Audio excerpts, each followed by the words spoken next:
یہ جھوٹ بول رہا ہے، یہ اپنی جان بچانے کے لیے مجھ پر الزام رکھنا چاہتا ہے۔ میں ابھی پولیس کو فون کرتی ہوں۔ جینسن نے اس کی طرف دیکھا۔ جب میں چاہوں گا پولیس کو فون کر دوں گا، اس نے کہا۔ تم اس معاملے میں دخل مت دو۔ یہ جھوٹ بول رہا ہے کارل، یہ اول نمبر کا جھوٹا ہے، لولا نے پھر کہا۔ تم ذرا خاموش رہو، جینسن نے قدرے سخت لہجے میں جواب دیا۔ لولا دیوار کا سہارا لے کر کھڑی ہو گئی۔ تمہیں کچھ اور بھی کہنا ہے؟ جینسن مجھ سے مخاطب ہوا۔ میں نے سوچا تھا کہ میں بظاہر اس کے کہنے کے مطابق سیف کھولوں گا، پھر رقم اسے دینے کے بجائے ٹراپیکا لے جاؤں گا، وہاں سے میں تمہیں ایک خط کے ذریعے ساری بات سے آگاہ کرتا اور رقم واپس کر دیتا۔ میرا خیال تھا کہ شاید اس طرح تمہیں میری بات کا یقین آ جائے۔ وہ تقریباً 5 سیکنڈ تک مجھے گھورتا رہا، میں بھی اس کی سخت نگاہ کا مقابلہ بغیر پلک جھپکائے کر رہا تھا۔ پھر اس نے گردن گھمائی اور لولا کو گھور کر دیکھا۔ لولا اس کی سخت نظروں کا مقابلہ نہیں کر سکی اور سر جھکا لیا۔ تم کہتی ہو کہ یہ جھوٹ بول رہا ہے؟ جینسن نے اس سے پوچھا۔ ہاں، بے شک یہ جھوٹ بول رہا ہے۔ تب پھر میری طرف دیکھ کر بات کرو۔ مگر یہ بات لولا کے بس میں نہیں تھی۔ اس نے کوشش ضرور کی، مگر جب بھی اس کی نظریں جینسن کی تیز نظروں سے ملتیں، لولا کی آنکھیں جھک جاتیں۔ آہستہ آہستہ جینسن صوفے سے اٹھا۔ ایسا معلوم ہوتا تھا جیسے کسی نامعلوم طریقے پر وہ ان چند منٹوں کے اندر پہلے سے کہیں زیادہ بوڑھا ہو گیا ہو۔ اس کے ماتھے کی جھریوں میں کچھ نئی جھریوں کا اضافہ ہو گیا تھا اور اس کے تنے ہوئے چوڑے شانے کچھ آگے جھک گئے تھے۔ اپنے کمرے میں جاؤ لولا، اس نے کہا۔ میں اس بارے میں کل بات کروں گا۔ نائٹ ڈیوٹی کی فکر مت کرنا، وہ میں کرتا رہوں گا۔ تم جا کر آرام کرو۔ تم اس آدمی کے ساتھ کیا کرنا چاہتے ہو؟ لولا بولی۔ میں پولیس کو فون کرنا چاہتی ہوں۔ جینسن نے آگے بڑھ کر لولا کے دونوں بازو پکڑے اور اسے جھنجھوڑ کر رکھ دیا۔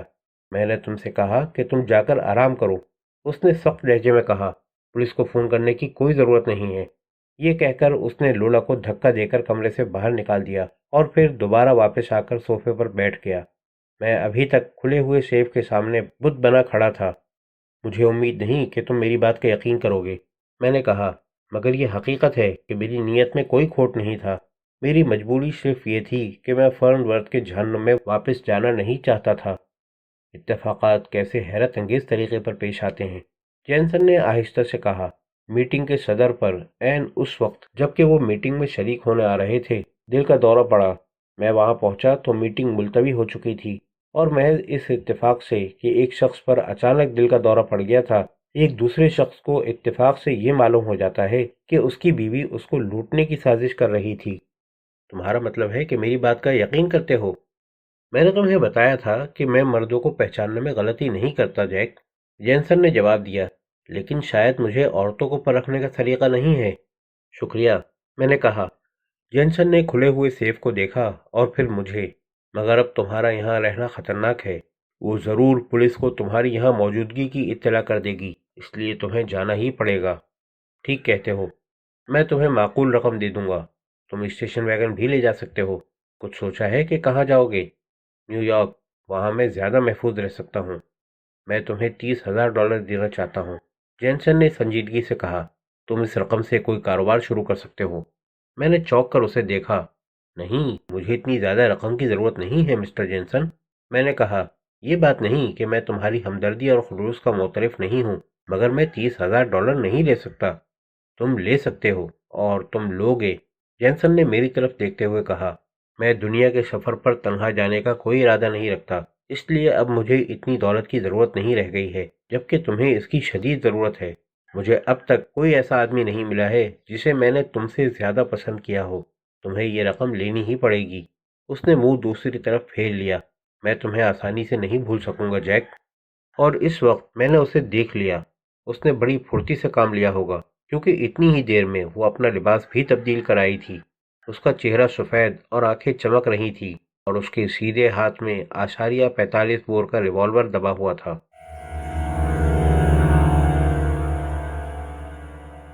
چند سیکنڈ کے لیے کمرے میں گہری خاموشی چھا گئی۔ جینسن اس کی طرف اس طرح دیکھ رہا تھا جیسے اسے اپنی آنکھوں پر یقین نہ آ رہا ہو۔ اسی حیرت اور تعجب کے عالم میں اس نے لولا کی طرف قدم بڑھایا۔ وہیں کھڑے رہو، لولا نے کہا۔ اس کی آواز سخت اور لہجہ انتہائی سرد تھا۔ میں یہ سب رقم لیے جا رہی ہوں، تم اس میں سے کسی کو کچھ نہیں دے سکتے۔ کیا تم پاگل ہو گئی ہو؟ جینسن نے تیزی سے کہا۔ ریوالور رکھ دو، یہ بھرا ہوا ہے۔ میں نے کہا کہ اپنی جگہ سے حرکت مت کرو۔ میں اس زندگی سے، تم سے اور تمہارے مجرم دوست سے تنگ آ چکی ہوں۔ میں جا رہی ہوں اور تمہاری دولت بھی ساتھ لیے جا رہی ہوں۔ تم دونوں میں سے کوئی بھی مجھے نہیں روک سکتا۔ جینسن کے چہرے پر سختی کے تاثرات ظاہر ہوئے۔ تمہیں اس طرح کی باتیں کرتے ہوئے شرم آنی چاہیے، جینسن نے جواب دیا۔ یہ دولت ہم دونوں کے لیے ہے۔ میں نے اسے جمع کرنے میں 35 سال صرف کیے ہیں۔ تم اسے اس طرح لے کر نہیں جا سکتی۔ ریوالور رکھ دو اور یہ احمقانہ باتیں ختم کرو۔ تم کچھ بھی کہو، میں اپنے ارادے سے باز نہیں آ سکتی۔ اگر تم نے مجھے روکنے کی کوشش کی تو میں پولیس کو بتا دوں گی کہ تم نے جیل سے بھاگے ہوئے ایک مجرم کو اپنے گھر میں پناہ دی ہے۔ میں انہیں یہ بھی بتا دوں گی کہ تم نے اپنی آمدنی کے ایک بڑے حصے پر کوئی انکم ٹیکس بھی نہیں دیا ہے۔ میرے راستے سے ہٹ جاؤ ورنہ تمہیں پچھتانا پڑے گا۔ جینسن کا چہرہ غصے سے تمتما اٹھا۔ وقت آ گیا ہے کہ تمہیں کوئی اچھا سا سبق دیا جائے، وہ بولا۔ میری نرمی نے تمہاری عادت بگاڑ دی ہے جو بغیر سزا پائے درست نہیں ہو سکتی۔ اس نے لولا کی طرف قدم بڑھایا۔ میں دیکھ رہا تھا کہ اس وقت لولا لالچ میں بالکل اندھی ہو رہی ہے۔ آگے مت جاؤ، میں نے تیزی سے کہا اور سیف کے کھلے ہوئے دروازے کو دھکا دیا۔ دروازہ بند ہو گیا۔ لولا نے چونک کر میری طرف دیکھا۔ اس کے چہرے پر انتہائی نفرت کے تاثرات ابھرے۔ یقیناً وہ سیف کے بارے میں اتنا تو جانتی ہی تھی کہ میرے دروازہ بند کرتے ہی اس کا خودکار تالا بھی خود بخود بند ہو گیا ہے۔ اتنی دیر میں جینسن اس کے بالکل قریب پہنچ چکا تھا۔ ادھر وہ لولا کی طرف جھپٹا، ادھر 25 بور کا ریوالور خوفناک دھماکے کے ساتھ چل پڑا۔ میں نے انتہائی خوف کے عالم میں جینسن کی طرف دیکھا۔ ایک لمحے کے لیے وہ بالکل بے حس و حرکت کھڑا رہا، پھر اس کا قد اور جسم کسی تناور درخت کی طرح ایک جھونکا لے کر فرش پر آ رہا۔ لولا زور سے چیخی اور جلدی سے ریوالور پھینک کر دونوں ہاتھوں سے اپنا منہ چھپا لیا۔ میں کانپتے ہوئے آگے بڑھا اور جینسن کے قریب رک گیا۔ اس کی بائیں جانب ایک سرخ دھبا نمودار ہو چکا تھا۔ گولی غالباً دل پر لگی تھی کہ اس کی موت فوراً واقع ہو چکی تھی۔ مجھے اپنی آنکھوں پر یقین نہیں آ رہا تھا۔ لولا سر سے پیر تک کانپی اور اندھا دھند بھاگتی ہوئی کمرے سے باہر نکل گئی۔ میں نے اس کا بیڈ روم کا دروازہ بند ہونے کی آواز سنی۔ میں گھٹنے کے بل جینسن کے قریب بیٹھا ہوا اسے جاتے دیکھتا رہا۔ میری سمجھ میں نہیں آ رہا تھا کہ کیا کروں۔ میں پولیس کو فون کرنے کی ہمت نہیں کر سکتا تھا۔ لولا سے کچھ بعید نہیں تھا۔ وہ یہ بھی کہہ سکتی تھی کہ میں نے جینسن کو قتل کیا ہے۔ وہ پولیس کو میرے بارے میں بھی بتا سکتی تھی اور اس کے زبان کھولنے کی دیر تھی۔ پھر پولیس کو مزید کسی ثبوت کی ضرورت محسوس نہ ہوگی۔ میں یہی سوچ رہا تھا کہ میں نے ایک کار رکنے کی آواز سنی۔ ساتھ ہی کسی نے زور سے ہارن بھی بجایا۔ سٹنگ روم کے کمرے کی کھڑکی کھلی ہوئی تھی۔ باہر جو کوئی بھی تھا کمرے میں بجلی جلتے دیکھ سکتا تھا۔ اگر میں جلد ہی اس کے پاس نہیں پہنچا تو وہ خود تلاش کرتا ہوا ادھر آ سکتا تھا۔ میں اٹھ کر دروازے کی طرف چلا۔ میرا پیر کسی چیز سے ٹکرایا۔ دیکھا تو وہ ریوالور تھا۔ میں نے اسے اٹھا کر اپنی ہپ پاکٹ میں رکھ لیا، دروازہ کھولا اور بنگلے سے باہر نکل کر پیٹرول پمپ کی طرف چل دیا۔ ایک کرسلر کار انتظار کر رہی تھی۔ اگلی سیٹ پر ایک سرخ بالوں والی لڑکی بیٹھی تھی اور ایک موٹا سا بوڑھا آدمی کار سے اتر رہا تھا۔ پیٹرول ڈالو، اس نے مجھے دیکھتے ہی کہا۔ کچھ کھانے کو مل جائے گا؟ میں ایک خواب کسی کیفیت میں محض عادت کے زور پر کار میں پیٹرول ڈالنے لگا۔ اس کی دوسری بات میں نے سنی ہی نہیں تھی۔ کیا بہرے ہو؟ موٹے آدمی نے کہا۔ ہمیں کچھ کھانے کو چاہیے۔ مجھے افسوس ہے، لنچ روم بند ہو چکا ہے، میں نے جواب دیا۔ میں ان دونوں سے جلد چھٹکارا پانا چاہتا تھا، مگر موٹا آدمی کہاں ماننے والا تھا۔ تب پھر اسے کھولو، ہمیں بھوک لگی ہے اور تمہارا کام ہے کہ ہمیں کھانا مہیا کرو۔ مجھے افسوس ہے جناب، لنچ روم بند ہو چکا ہے۔ کیا تم اس جگہ کے مالک ہو؟ نہیں۔ تب پھر اپنے مالک کو بلاؤ، میں اس سے بات کرنا چاہتا ہوں، موٹے آدمی نے کہا، اور یہ دیکھ کر کہ میں اپنی جگہ سے حرکت کرنے کے لیے تیار نہیں ہوں خود ہی بنگلے کی طرف چل دیا۔